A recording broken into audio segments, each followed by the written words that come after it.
Hello बच्चों, क्या हाल है। अब देखो एग्ज़ाम आ गया है। अब कल आपको एग्ज़ाम देने जाना है।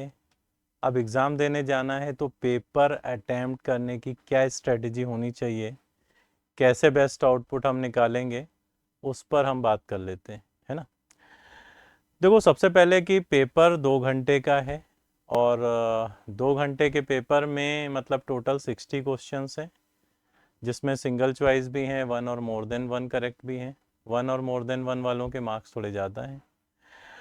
अच्छा, आप सिंगल चॉइस जो क्वेश्चंस हैं उसमें नेगेटिव मार्किंग भी है, तो आपको नेगेटिव मार्किंग का बड़ा ध्यान रखना है, जबकि वन और मोर देन वन में नेगेटिव मार्किंग नहीं है, लेकिन उसमें थोड़ा सा टाइम ज़्यादा कंज्यूम होता है।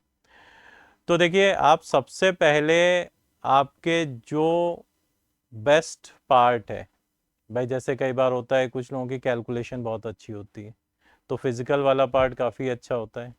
आईओसी में थोड़ा सा याद रखना पड़ता है, इन्फॉर्मेशन ज़्यादा होती है तो कई बार स्ट्राइक नहीं करती या मिस होती है ना।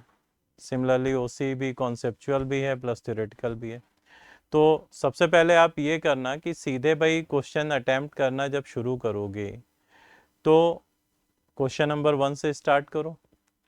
ओसी या आईओसी का क्वेश्चन आपको देखते ही समझ में आ जाएगा कि होगा या नहीं होगा, ठीक है ना। आपने रिवीजन अच्छे से कर लिया है तो डेफिनेटली आपसे बनने ही वाली हैं चीज़ें। तो क्वेश्चन आप सीक्वेंस में ही अटेम्प्ट करते चलो, और अगर कोई क्वेश्चन हल्का सा भी डाउटफुल लग रहा है तो उसको स्किप करके हटाओ, लास्ट में उसको देखेंगे, ठीक है ना। ओसी आईओसी के क्वेश्चन में टाइम आपको कम ही लगेगा तो वहां से आप टाइम बचा सकते हो, पीसी में थोड़ा ज़्यादा टाइम लगेगा, वहां टाइम आप दे सकते हो। और 2 घंटे का पेपर है तो कम से कम आपका ये स्ट्रेटजी होना चाहिए कि आपके लास्ट के 15 मिनट या 10 मिनट आप बचा लो, पेपर 10 मिनट पहले ही कंप्लीट कर लो, ताकि अगर कोई क्वेश्चन थोड़ा डाउटफुल है तो उसको आप प्रॉपरली रिव्यू कर लो, ठीक है ना। तो ये लास्ट मिनट स्ट्रेटजी आपको ध्यान रखनी है। अब जब आप पेपर दे के आओगे तो आपको पेपर में आपने क्या किया है, सही गलत, ठीक है ना, सॉल्यूशंस की, आंसर की भी रिक्वायरमेंट होगी। तो डिस्क्रिप्शन बॉक्स में आपको लिंक दिया जा रहा है एनएसीसी के लैंडिंग पेज का। तो डिस्क्रिप्शन बॉक्स में जाएं, इस लिंक पर क्लिक करें। तो क्लिक करेंगे तो पेपर देने के बाद 2 घंटे के अंदर ही आपको उसकी आंसर की वीडियो सॉल्यूशंस वगैरह उस गिवन लिंक पर अवेलेबल कराए जाएंगे, ठीक है ना। तो वहाँ से आप सारी चीज़ें चेक कर सकते हैं डिटेल में कि किस तरह का आपका परफॉर्मेंस रहा है, कैसा आपका पेपर गया है। और फाइनली मेरी तरफ से मैं आपको बोलना चाहता हूँ बेस्ट ऑफ लक।